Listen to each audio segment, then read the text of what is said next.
YCP నాయకుడు rowdy sheeter Boragadda అనిల్ను వరుసగా కేసులు చుట్టుముడుతున్నాయి. ఒకదాని తర్వాత మరొకటి అన్నట్లుగా పలు కేసుల్లో అనిల్ నిందితుడిగా ఉండడంతో పోలీసులు చర్యలు చేపట్టారు. ఈ క్రమంలో తాజాగా బోరగడ్డ అనిల్కు గుంటూరు 4వ కోర్టు న్యాయమూర్తి 14 రోజుల రిమాండ్ విధించారు. తన స్వస్థలానికి సంబంధించిన సర్టిఫికేట్ ఇవ్వాలంటూ పేదకాకాని మండల సర్వేయర్ మల్లికార్జునరావును 2016 మే 9న అనిల్ బెదిరించాడు. అప్పట్లో సర్వేయర్ ఫిర్యాదు మేరకు పోలీసులు కేసు నమోదు చేశారు. అయితే ఈ కేసులో అనిల్ గత 8 సంవత్సరాలుగా కోర్టు వాయిదాలకు హాజరు కాలేదు. దీంతో అతనికి నాన్ బెయిలబుల్ వారెంట్ జారీ అయ్యింది. ఈ నేపథ్యంలో అనంతపురం జైలులో ఉన్న అనిల్ ను మంగళవారం పీటీ వారెంట్ పై పోలీసులు గుంటూరు తీసుకువచ్చారు. గుంటూరు 6వ కోర్టు మెజిస్ట్రేట్ ముందు హాజరు పర్చాల్సి ఉండగా ఆ మెజిస్ట్రేట్ సెలవులో ఉండడంతో ఇన్ఛార్జి అయిన 4వ కోర్టు మెజిస్ట్రేట్ శోభారాణి ఎదుట హాజరుపరిచారు.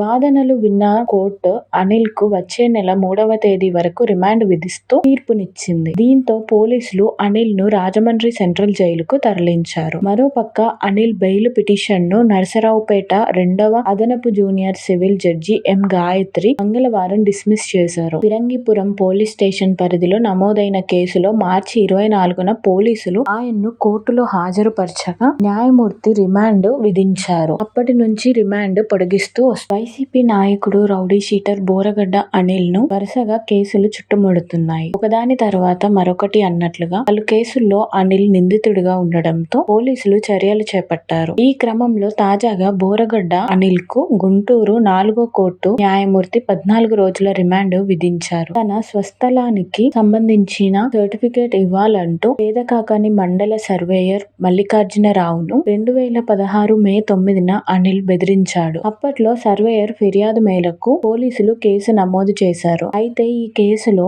అనిల్ గత 8 సంవత్సరాలుగా కోర్టు వాయిదాలకు హాజరు కాలేదు. దీంతో అతనికి నాన్ బెయిలబుల్ వారెంట్ జారీ అయ్యింది. ఈ నేపథ్యంలో అనంతపురం జైలులో ఉన్న అనిల్ ను మంగళవారం పీటీ వారెంట్ పై పోలీసులు గుంటూరు తీసుకువచ్చారు. గుంటూరు 6వ కోర్టు మెజిస్ట్రేట్ ముందు హాజరు పర్చాల్సి ఉండగా ఆ మెజిస్ట్రేట్ సెలవులో ఉండడంతో ఇన్ఛార్జి అయిన 4వ కోర్టు మెజిస్ట్రేట్ శోభారాణి ఎదుట హాజరుపరిచారు. వాదనలు విన్న కోర్టు అనిల్ కు వచ్చే నెల 3వ తేదీ వరకు రిమాండ్ విధిస్తూ తీర్పునిచ్చింది. దీంతో పోలీసులు అనిల్ ను రాజమండ్రి సెంట్రల్ జైలుకు తరలించారు. మరోపక్క అనిల్ బెయిల్ పిటిషన్ ను నరసరావుపేట 2వ అదనపు జూనియర్ సివిల్ జడ్జి ఎం గాయత్రి మంగళవారం డిస్మిస్ చేశారు. ఫిరంగిపురం పోలీస్ స్టేషన్ పరిధిలో నమోదైన కేసులో మార్చి 24న పోలీసులు ఆయన్ను కోర్టులో హాజరుపరచగా న్యాయమూర్తి రిమాండ్ విధించారు. అప్పటి నుంచి రిమాండ్ పొడిగిస్తూ వస్తున్నారు.